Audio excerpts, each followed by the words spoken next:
Hello and good afternoon, I have to say, because it's after 12 o'clock. Welcome to this workshop on lump sums and unit costs.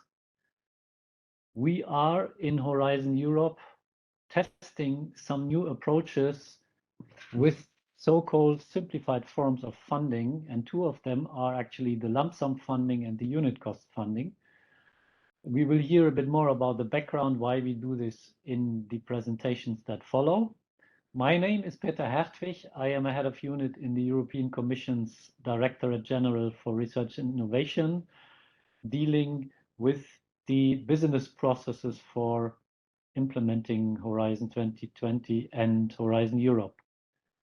Our today's sessions will be divided into the following sections. We will start with a very short poll, maybe to see who is behind the screens and following us in this workshop.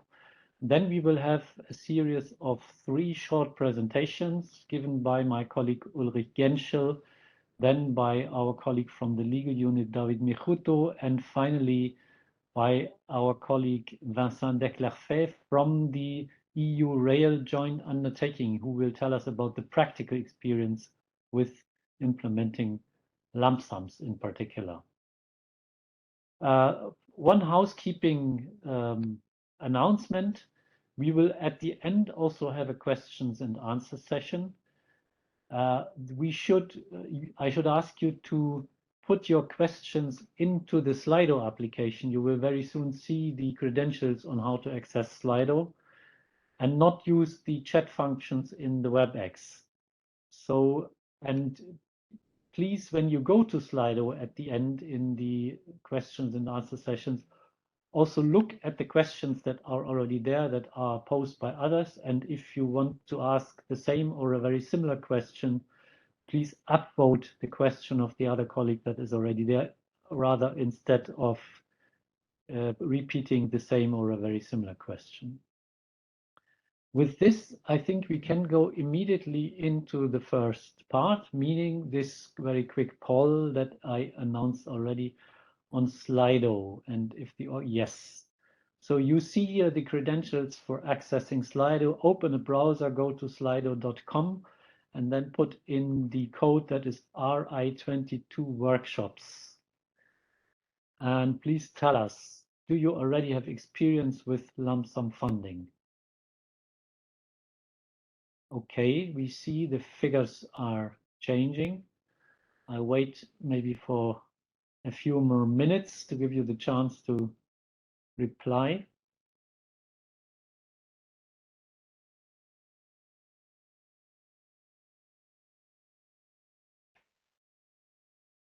Figures are still changing.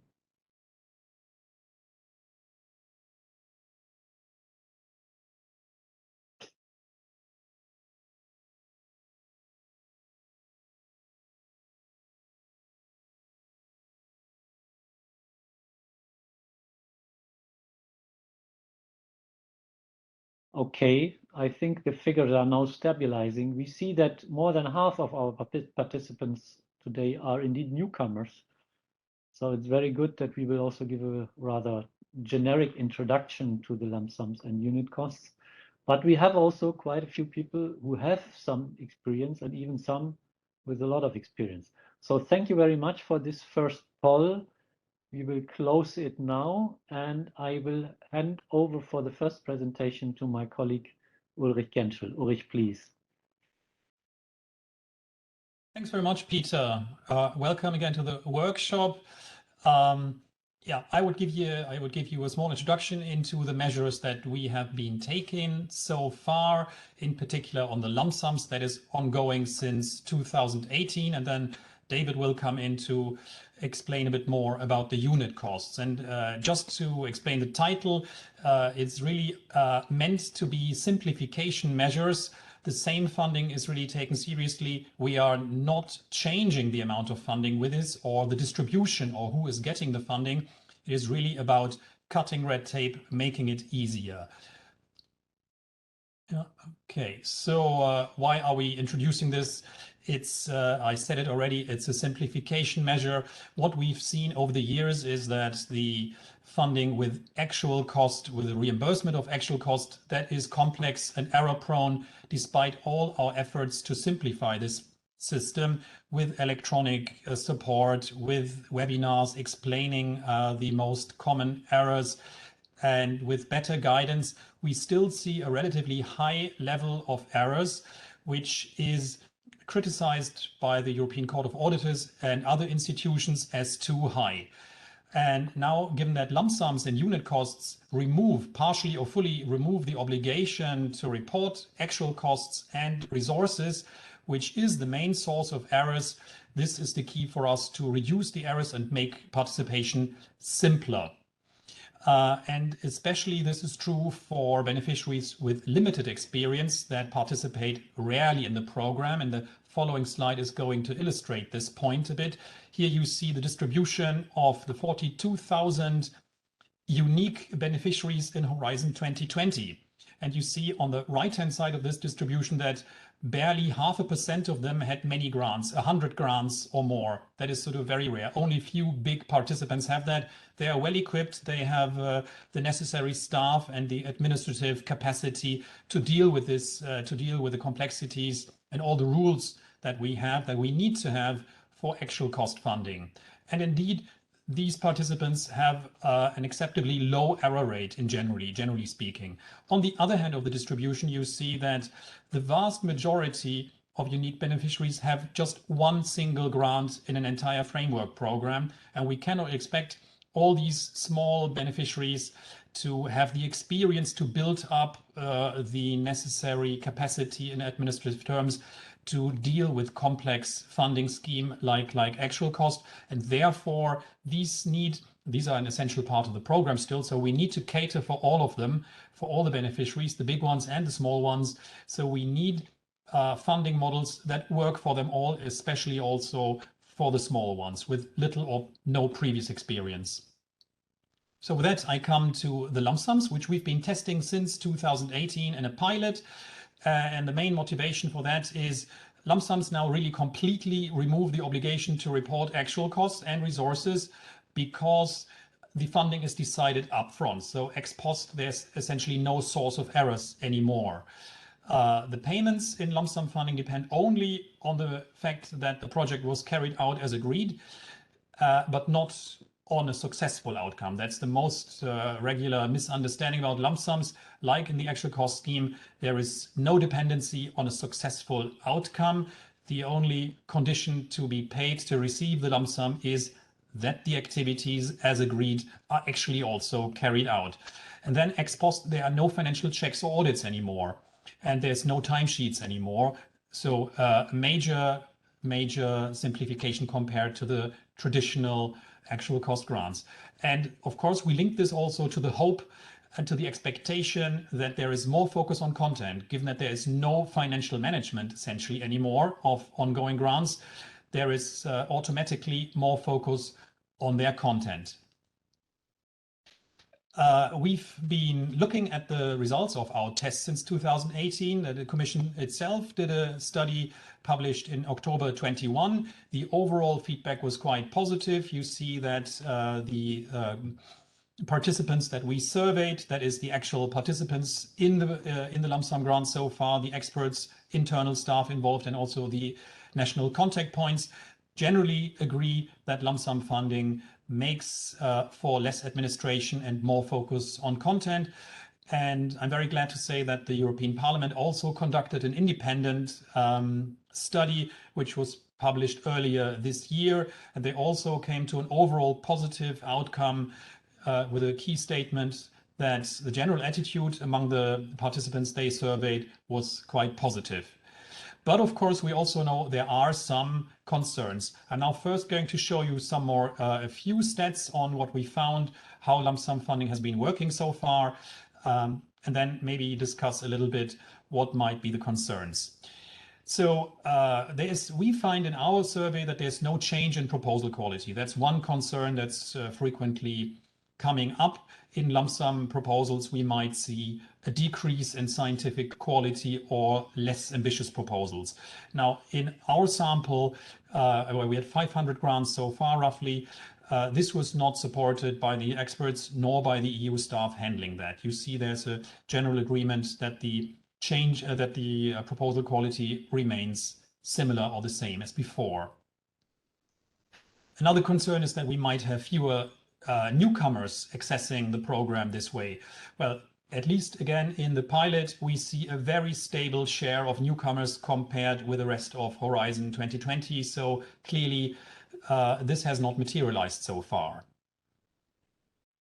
And then one very important concern for many was the funding, the financial risk. How high is the risk that a beneficiary would not be reimbursed in a lump sum scheme? And here again, we can say what we see so far is that lump sum shares, this is the way they are organized. We're not going to go into the technical details here. But the lump sums that we have agreed in grant agreements, the vast majority of them are paid as agreed in the grant agreement. So we had 99% of those that were declared completed were paid in full. And there were a few other cases. Most of these cases actually are not related to lump sum funding. For example, a project that terminated before it ended, of course, then also did not receive the full lump sum funding in the end. But in other words, you can be with a lump sum grant, you are just as certain, I could summarize, as in a traditional actual cost grant, that the funding agreed in the model grant agreement will actually be paid out. So here I come to some other misunderstandings, some I mentioned already. So people were concerned that there's a higher financial risk, i.e. there's a higher risk that they would end up not being paid out of a lump sum grant compared with an actual cost grant. And some negative side effects this might have, like fewer newcomers, less ambitious proposals, and less flexibility. I showed you some stats that argue this is actually not happening, and we are, of course, we continue monitoring lump sum funding to detect if any of those undesired effects would materialize, and then would, of course, also amend and react to avoid it. And then there's just some mere misunderstandings. Still, I mentioned already that lump sum payments do not depend on a successful, scientifically speaking, successful outcome. It just depends on the implementation of activities, but there's still the misunderstanding out there that we would change from an effort-based to an output-based funding scheme. No, it's still effort-based. Of course, you have to demonstrate in a lump sum grant that the work was done, but there is no need to be successful. That's really the most fundamental principle in lump sum funding. This doesn't change compared to actual cost funding. Another one was that partially completed lump sum work packages can never be paid, but there is no black and white. In actual fact, if for good reasons, for technical reasons, for example, work package cannot be completed by the end of the project, yes, in all likelihood, it will be partially paid according to the amount of work that has been carried out. But again, we see so far this is an exception. Principally, you can expect, and we expect, that most lump sums will be paid in full. And there's another, on the actual cost side, I like this misunderstanding that in actual cost grants, you only need correct invoices. You only need to demonstrate that you spent money, but that is not true. In an actual cost grant, equally, you need to demonstrate that the project was implemented as agreed, and only in a second step will you be reimbursed the eligible cost. But the first step is, in all cases, lump sum funding or actual cost funding, a check that the project was actually carried out as agreed.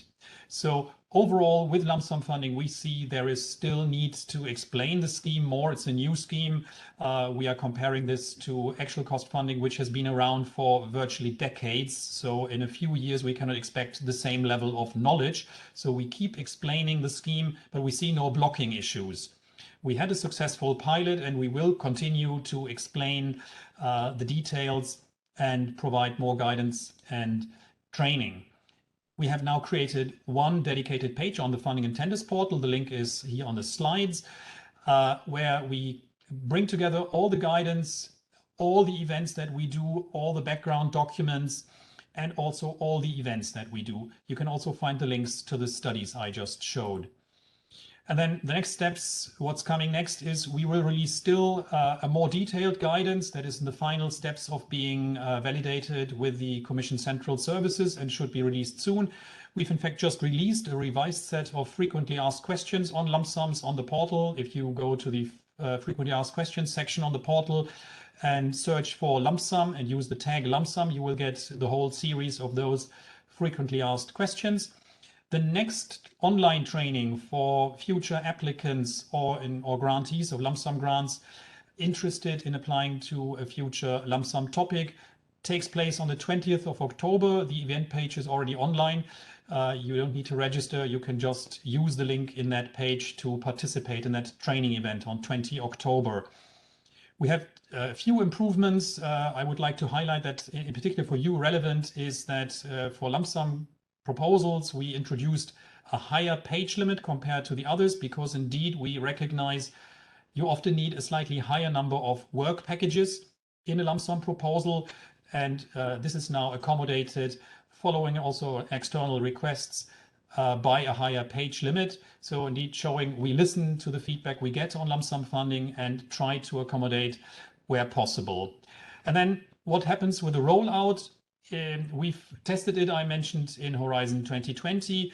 We had very few lump sum calls at the beginning of Horizon Europe. Now in the 2020 work program revision, 2022 revision, we had 27 topics. And now the first significant wave is expected once the work program for 2023 and 2024 is going to be adopted, with around 20% of the budget spent on lump sums with different degrees in different parts of the program. A lot of that will take place in Pillar 2, in the clusters of Pillar 2, but we have lump sum funding also, of course, in other parts, not the least in the EU Rail program, as we will hear in a minute. With that, I would like to hand over to David to present unit costs and our coming initiatives on using unit costs. Thank you very much, Ulrich. Good morning. Well, for the technical support, I don't have now access to switch the slides. So if I cannot get it, I will ask. I can switch the slides. Thank you, Ulrich. Thank you very much.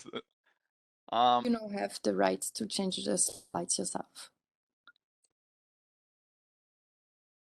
Okay, it looks like okay, perfect. So I have just 5 minutes to explain to you and the envisaged unit cost on which we are working, but I will take 30 seconds of that time just to introduce myself, because perhaps it's important for you to know who is speaking about these issues today. So I'm actually your personal cost nightmare. For the last 10 years, at least, I've been working in the legal unit of the GRTD. So we are the people who deals with all the preparation of the rules, the explanations, the annotated model grant agreement, at least up till Horizon 2020.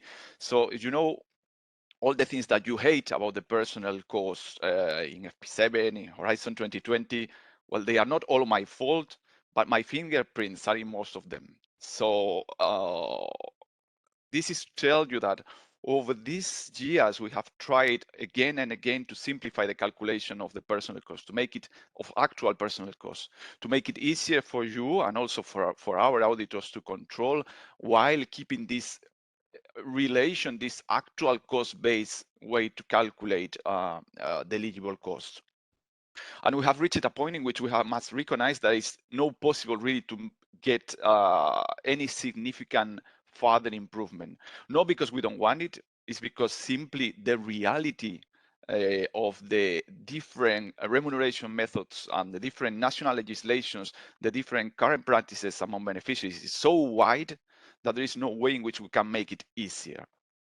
So if you see now what we have done in Horizon Europe as a new try to simplify further the calculation of the actual personnel costs, we have removed a lot of things and complications that we had in Horizon 2020 and in previous framework programs. But we still have calculations different for employees, that for SME owners, that for the consultants, specific rules there. We still keep the differentiation between project-based remuneration and not project-based remuneration. Lucky you if you don't need to take care about the project-based remuneration.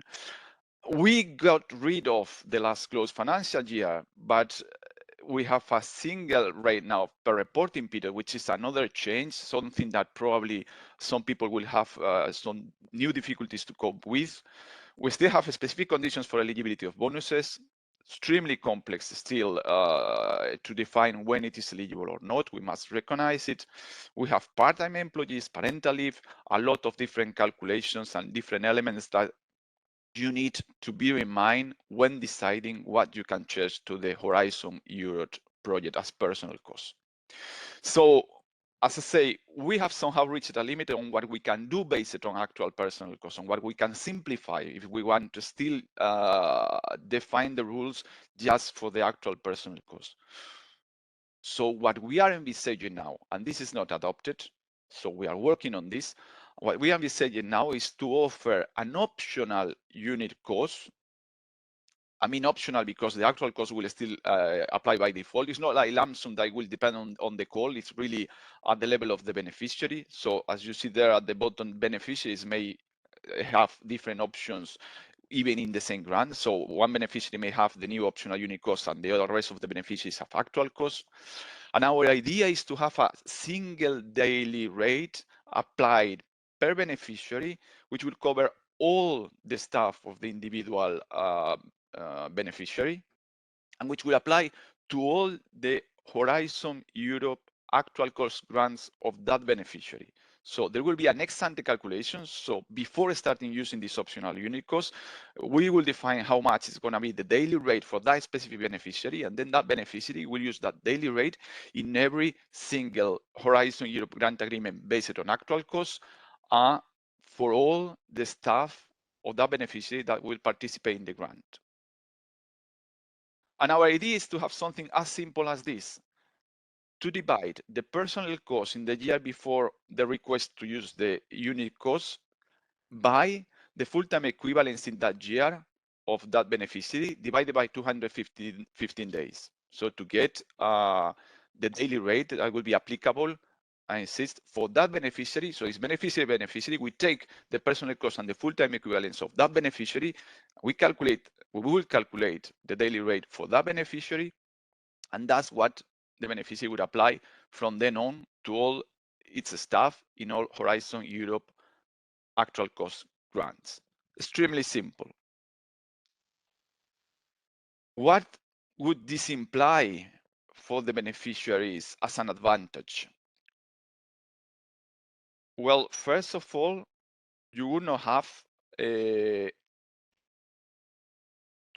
anymore the complex calculations for the daily rates. All that we spoke about, okay, is this bonus eligible or not eligible? What's the pro rata that do I have to apply for this part-time employee? What do I do with the consultants and my SME owner?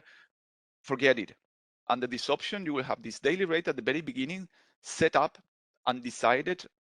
So you will not need to do any recalculations to know how much you need to charge or you can charge for each individual person working in the project. So before starting a project, you will know exactly how much is going to be what you could receive for every single day worked in the action. Audits, we will just focus on the number of days because the calculation is decided ex ante, is fixed ex ante. So there cannot be mistakes on that. It's just simply the verification of the number of days charged in the action or worked in the action that would be verified by our auditors. We shouldn't have any more errors like that on the calculation of the daily rates because there is no calculation. It's just done at the very beginning and set for the rest of the grant agreements of the beneficiary. And as it is a single daily rate, there will be no differentiation depending on the type of staff that is participating. And we are now trying to get also the possibility to go back to actuals in case that for whatever reason you don't feel confident after going into the optional unit cost. I cannot imagine one reason, but if there is a reason that tells you, well, it is not working fine for me, we are looking into the possibility to revert to the actual personal cost for the beneficiaries who made that choice. So that's, in a nutshell, very short, what we are envisaging to do. As I say, it's not decided yet. We're working on it. And today, if you have suggestions, recommendations, questions, we will be pleased to hear and to try to reply to all your concerns. Thank you very much. And I pass the floor to the next speaker. Thanks a lot. Thank you very much, David. And we hand over directly to Vincent Declarfay from the EU Shift to, or the EU Rail Joint Undertaking. Vincent, please. Hey, thanks. I'm just checking if I have access to the slides. Apparently, no.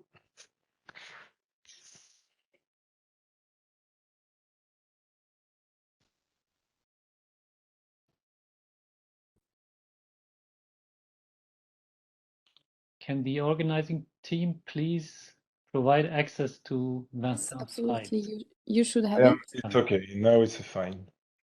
Thank you. Many thanks.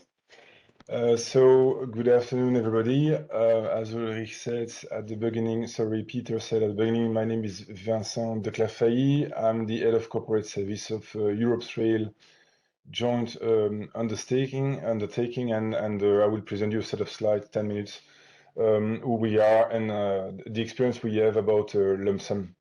So we are, Europe's Rail is a EU autonomous body.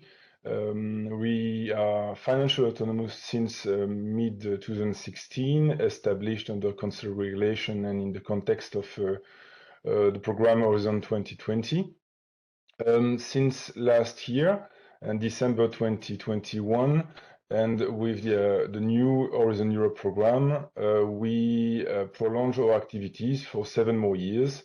And due to the change of regulation and the change of principle and extension of our mandate, our name was also changed. So you may know us under Shift to Rail, now is Europe's Rail. And we are active under the Horizon Europe program from December 21 and until 2027, and possibly closure to 31, unless we have an extension. So our particularity is that we receive funds from European Commission, and it is distributed to the rail sector in Europe through calls for tender or calls for proposals. We are established like a joint venture, so autonomous, depending on European Commission for 50%, and depending also on the rail sector members, private members from the rail sectors in Europe for 50%. So just for you to know, the expected impacts for us and for the program is, in the context of the rail in Europe, we are trying to improve and meeting the evolving customer requirements, improve the performance and capacity of trains, reduce the cost, have more sustainable and resilient transports, harmonized approach, and greater adaptability. So reinforce the role of rail in Europe transports. This is really the main target, improving supply industry and competitiveness. So now that you know the bits in the context, so why have we decided to implement a lump sum project? As mentioned by Ulrich in his own slide, obviously to looking for simplification. Simplification in line with the underpinning of Shift to Rail program objective, and also, as also explained previously, with the difficulties we had with some of our calls with unit cost, ex post audit, and so on. So we consider that it could be a good option to test, to contribute together with European Commission pilot project on lump sum. It was started in 17 for Commission, but we started ourselves in 18, and to implement it only for our members. So as I explained before, we are like a joint venture, and our members are contributing to the program for the 7 years duration. While in parallel, we have open calls, and for open calls, we continued working with actual cost grants and standard call for proposals. The main interest for us, and again, it was already explained, was to consider whether or not it would remove all obligation on actual cost reporting and financial audit. It was considered interesting by the members because they would not have to deal with the certificate of financial statement at the end of the project. and especially to deal anymore with ex post financial audit. So as in actual cost grants, the focus on performance is important, but with lump sum, we were saying we can all now together with the beneficiary focus on the performance, stop focusing on the financial management and checking cost, and having an eye on the most important objective and the scientific technical content of each of the projects. So that was really the objective.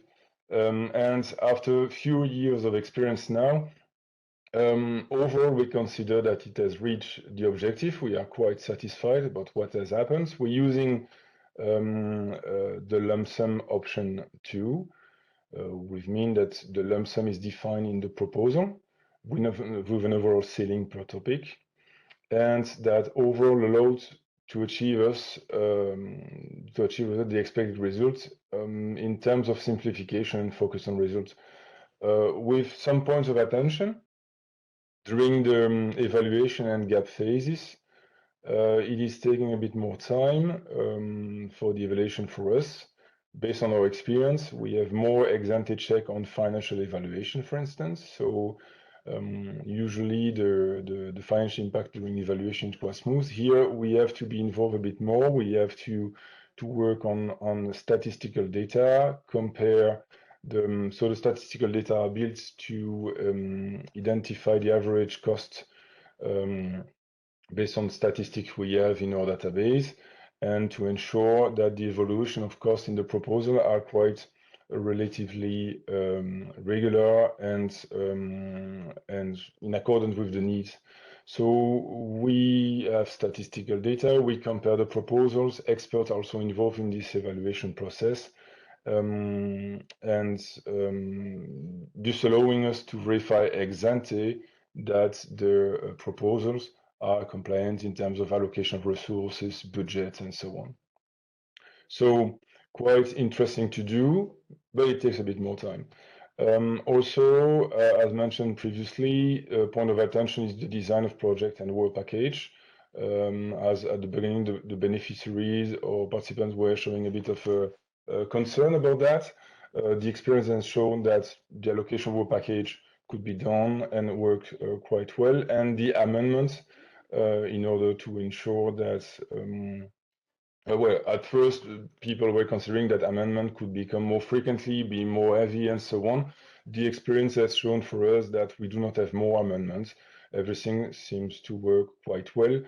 And because Ulrich, you also mentioned partial payment issue and so on. So far, we have not, well, we only closed one grant agreement, and we had no issue either. So we haven't experienced yet a potential issue with partial payment or with a problematic issue. I mean, because in principle, so far, the only payment we made was with full payment of the grant.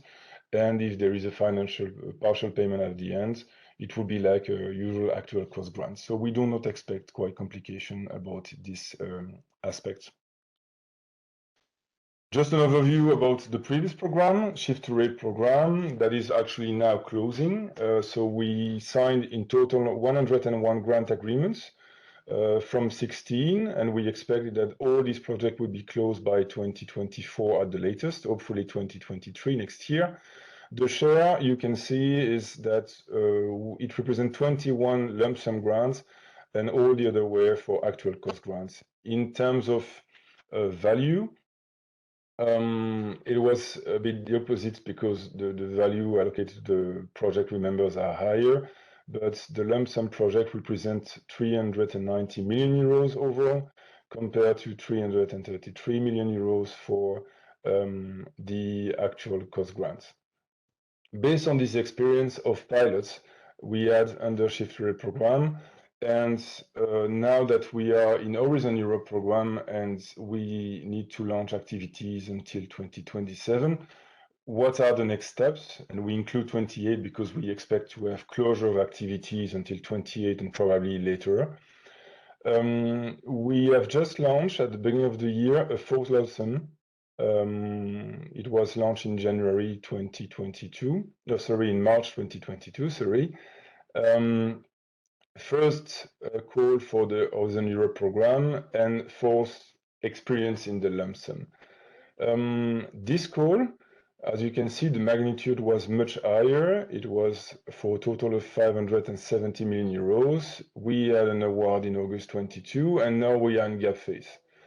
The intention for us is to extend the lump sum approach for the entire program, because we were convinced of the added value. And for this reason, we consider now launching systematically all our call under the scheme of lump sum.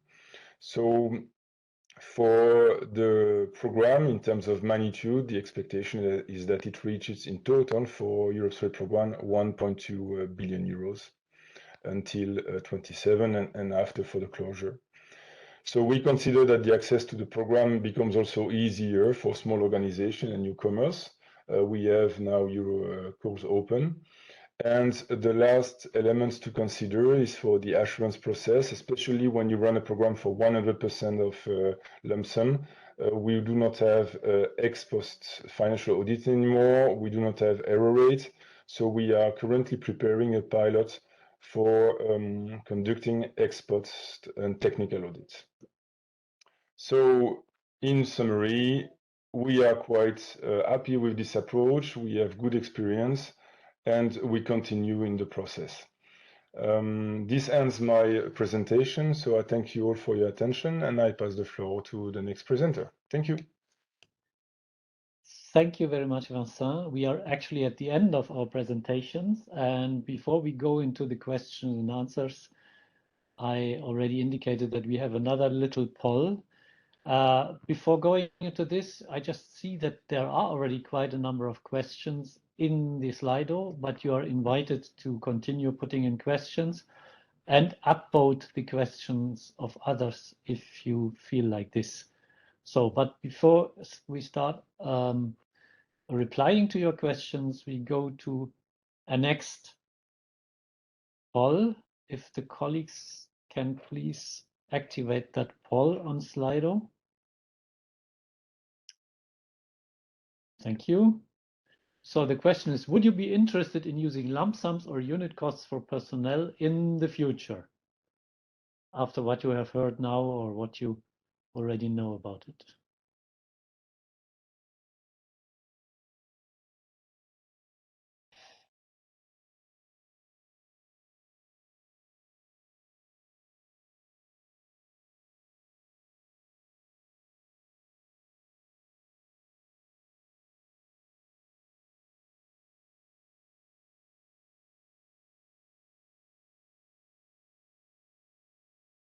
Okay, let's wait for a few more seconds to give everybody the chance to reply.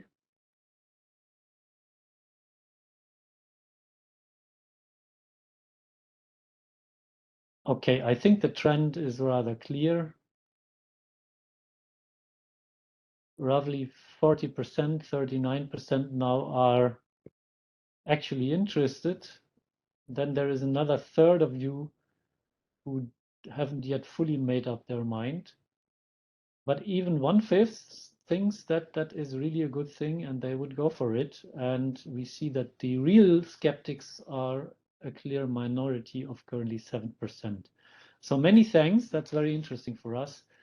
And I suggest we go now into the questions and answers session and we start replying to your questions. As I said, in the number of popularity, in the ranking of popularity of the questions. So we start with the top rated one. No financial checks reviews, but the lump sum model grant agreement Article 25 refers to complete accounts, individual salary statements, or other personal data.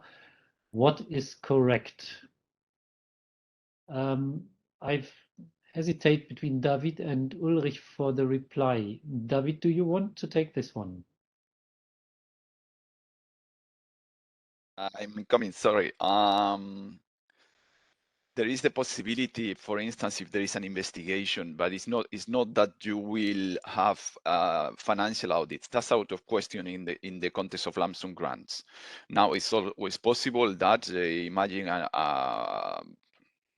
case of potential fraud, that there is an investigation and that we get into the documents. But it's not about, I insist, having financial audits. I think that Ulrich already stressed that point.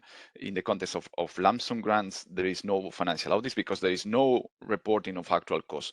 It doesn't mean that there will be no checks at all. You have heard our colleague from URail saying that indeed we will have to do some more focused verifications on the technical parts, some potentially technical audits, but you don't need to be worried in normal circumstances about financial audits because there is no reporting of actual costs.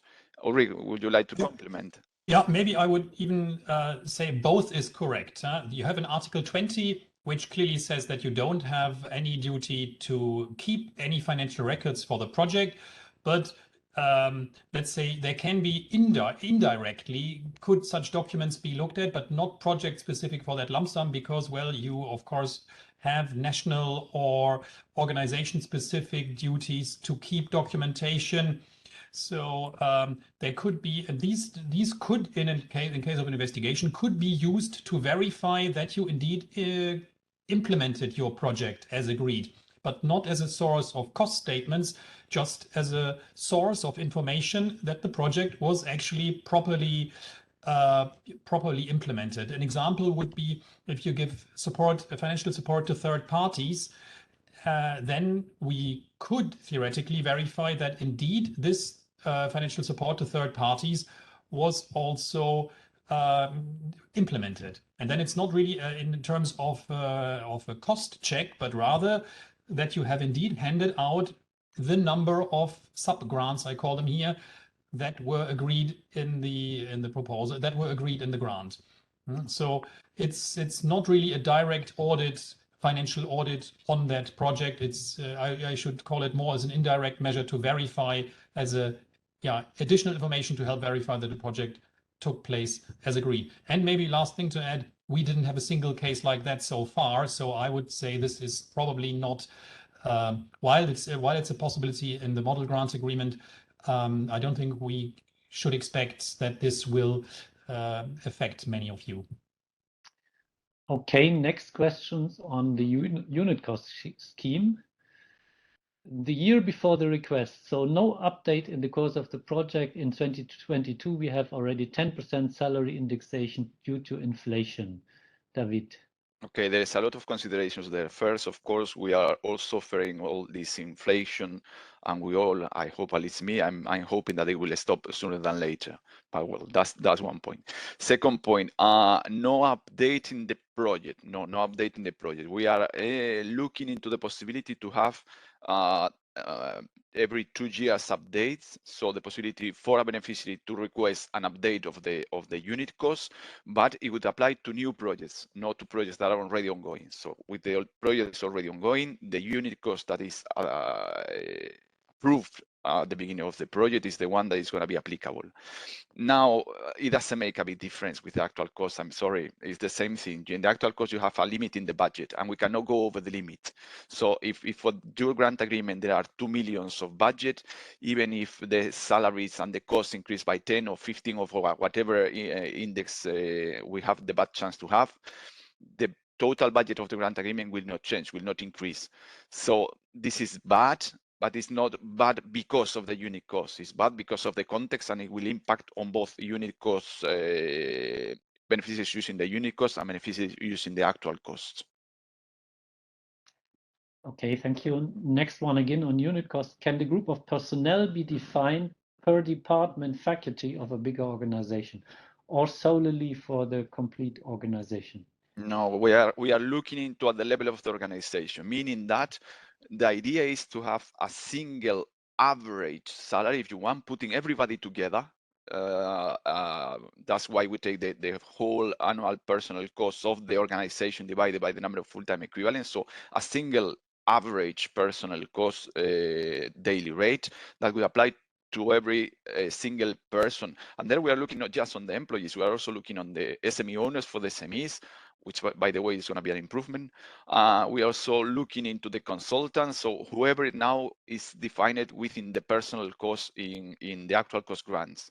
And this sincerely must be like that, because otherwise it would be of such a complexity to analyze beneficiary per beneficiary, the different structure of the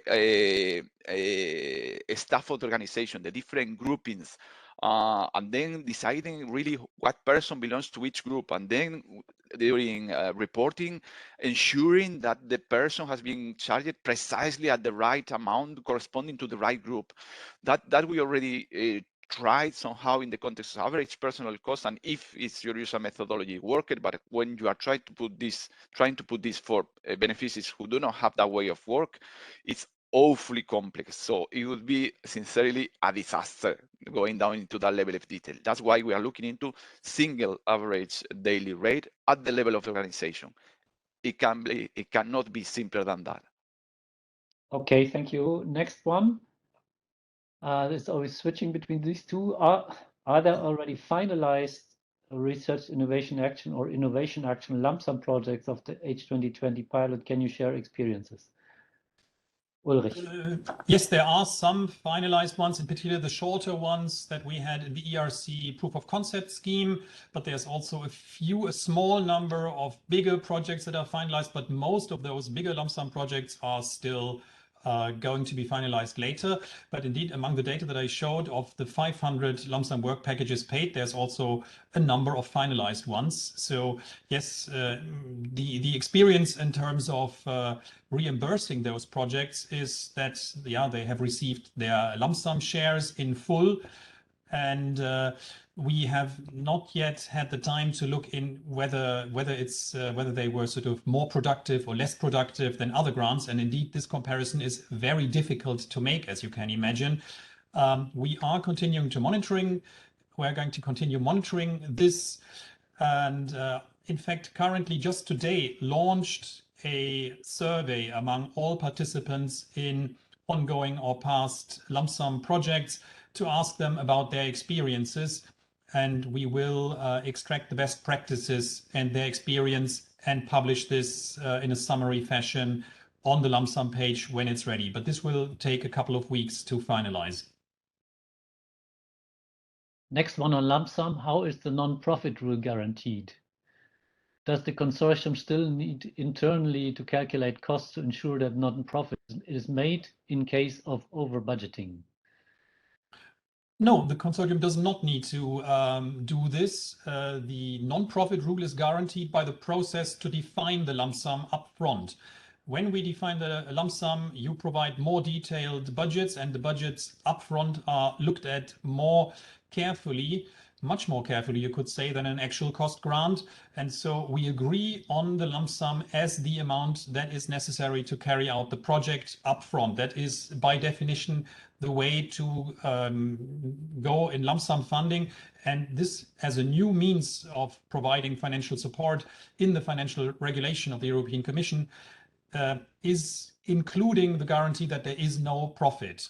So once the lump sum is agreed, there's no further consideration about profit, and you just use this lump sum to carry out the project in the best possible way, but without further consideration of the initial budget setup. Because once this is agreed, tested, approved, the lump sum is part of the grant agreement.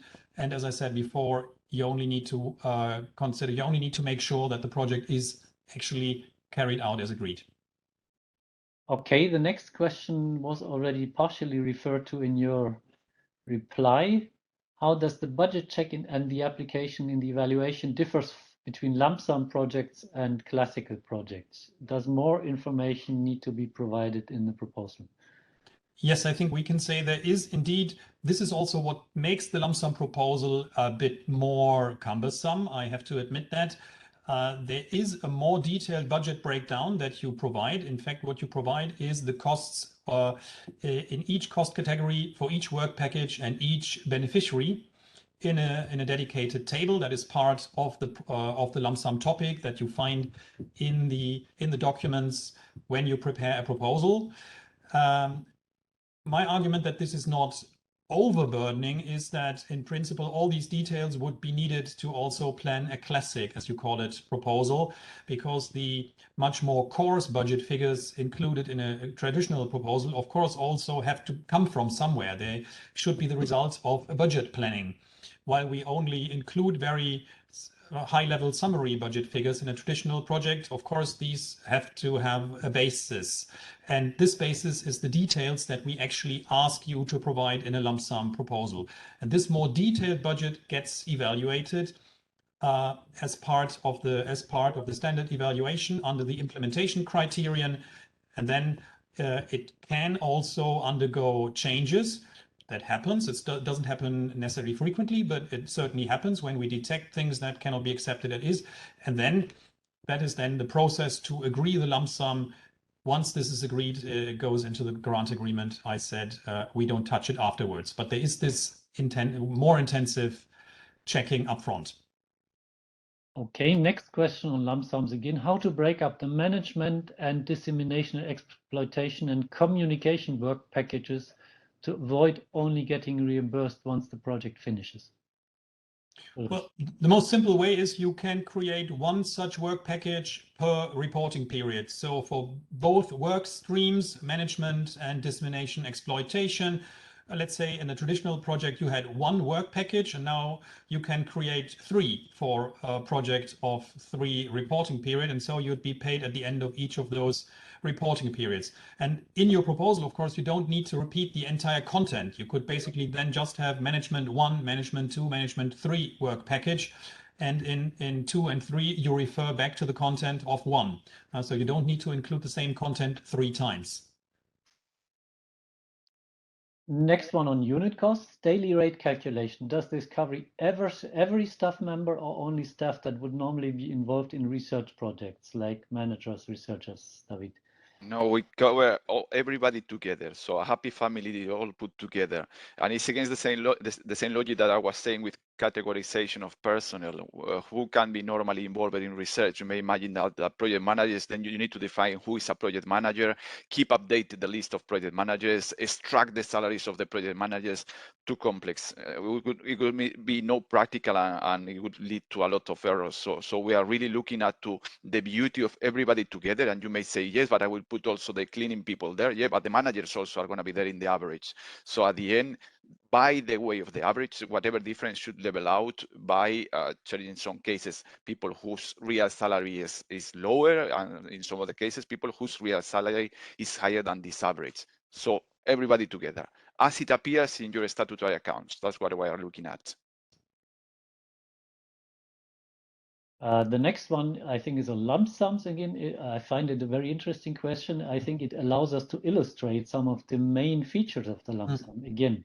So if Christopher Columbus had sailed on a lump sum contract, would he have received any payment, as he should have sailed east but ended up sailing west?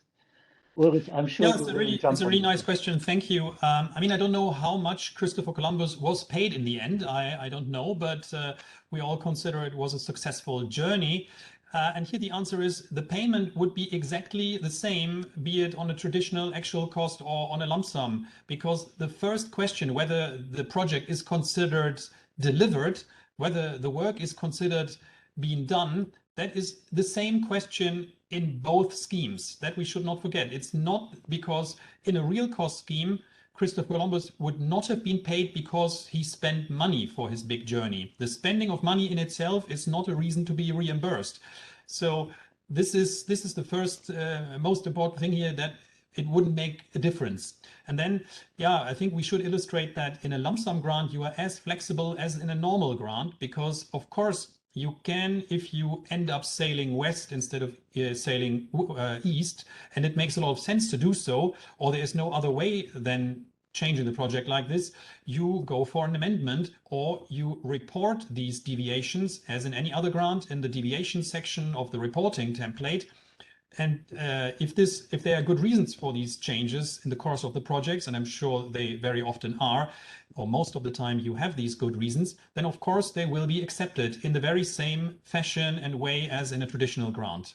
So, but of course you need to also in a lump sum grant keep the agency, keep the Commission informed about these changes and tell them that you go east instead of west because this is the way to go and because of these and that reasons. Okay, next one, again on inflation, how to deal with higher costs due to high inflation. I think David has already provided part of the answer. It is not a particular issue of lump sum or unit cost funding. It's a general issue that all grant funding, and it all goes even beyond our research funding. It's about all grant funding of the Commission, because in all grants we have a maximum grant amount that is normally not to be changed. We should maybe also refer here to the fact that in grants we do not buy and pay you the full costs, but we contribute to your endeavor that you do in the first instance in your own interest. David, I don't know if you want to add up again to that part. No, I think I think that you made an excellent point now at the end as an addition, that it's very often that beneficiaries think, okay, because in many cases, for instance, the funding rate is 100%, and then the beneficiaries assume on your side, okay, the grant must cover all my costs, and that's absolutely incorrect. That's absolutely incorrect. Actually, it's for us prohibited to cover all the costs of the action by the financial regulation of the European Union. So, as Peter explained it, we give a contribution that you may say is enough or not enough. I think it's a lot, frankly, but you may say it doesn't cover all my costs, and it has not to cover all your costs. So that's from the side of the granting authorities, from the side of the EU. That's not a problem. That's the reality of how it has to be.